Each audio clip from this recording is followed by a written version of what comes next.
This is Hoosier Ag Today. I'm Eric Pfeiffer reporting on the latest news in agriculture from the Indiana Grown Marketplace at the Indiana State Fair. I'm with Don Lamb, Director of the Indiana State Department of Agriculture, and Lieutenant Governor, Secretary of Agriculture, Micah Beckwith. Thank you both for joining us.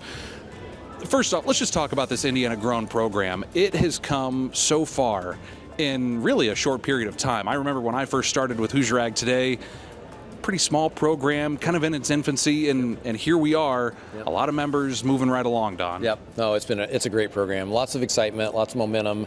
Anything that's produced, packaged, processed in Indiana is part of this.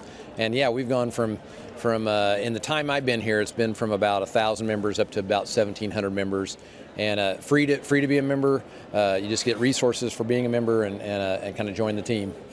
And Mike, I know that this was one of the programs that really kind of drew your attention, right, when you started as Lieutenant Governor and maybe even before. I mean, this is just a really neat program for Indiana people to be a part of. Oh, it's fantastic. It's a practical application of how government can just inspire people and help them do better in their business. And that really is the role of government. We don't do it for you, but we can say, hey, we can connect you with, if you've got a product, we can connect you with the customer. If you're a customer looking for a good product, we can connect you that way too. And that's what Indiana Grown's all about. So Caroline, her whole team, what Don's doing here, they're just doing a fantastic job of marketing, highlighting Indiana products to the state and really honestly to the world.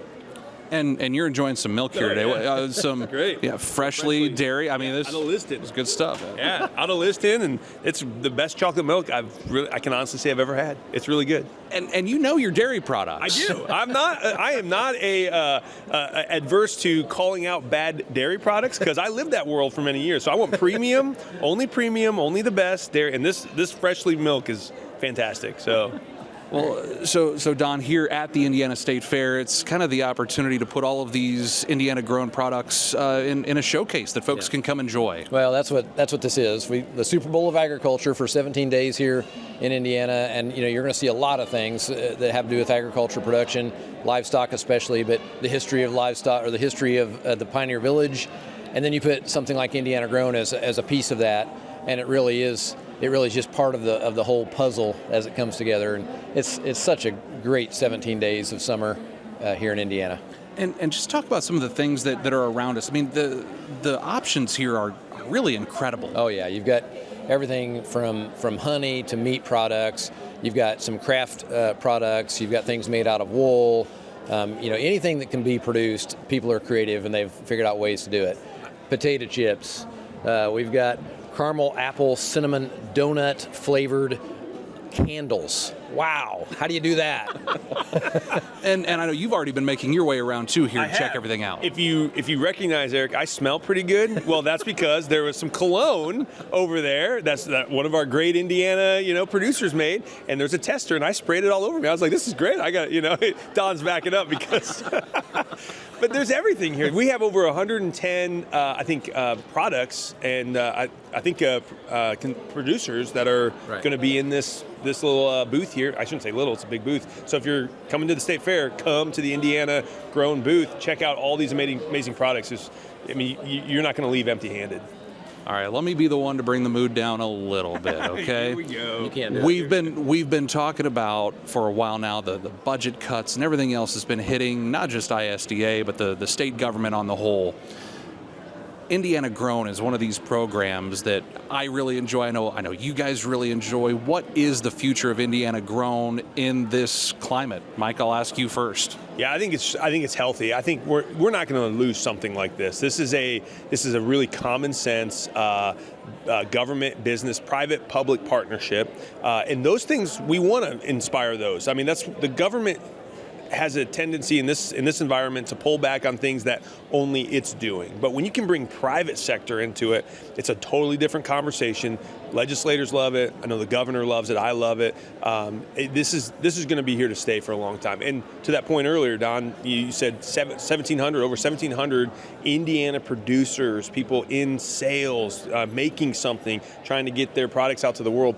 Government's job is exactly that, to link arms with those people and to say, hey, we're going to help you unlock the world of the potential. We'll not do it for you, but the potential that you have. And I think because of that, I think it's a really easy argument to make to the budget committees and every legislator I've talked to is saying, no, this is a good one. We got to keep it.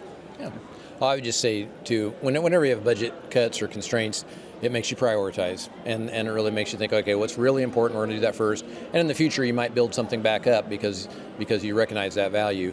But Indiana Grown's a priority. So, yeah, we're not going to lose it. We're going to keep doing things with Indiana Grown, and it's just going to be part of our program.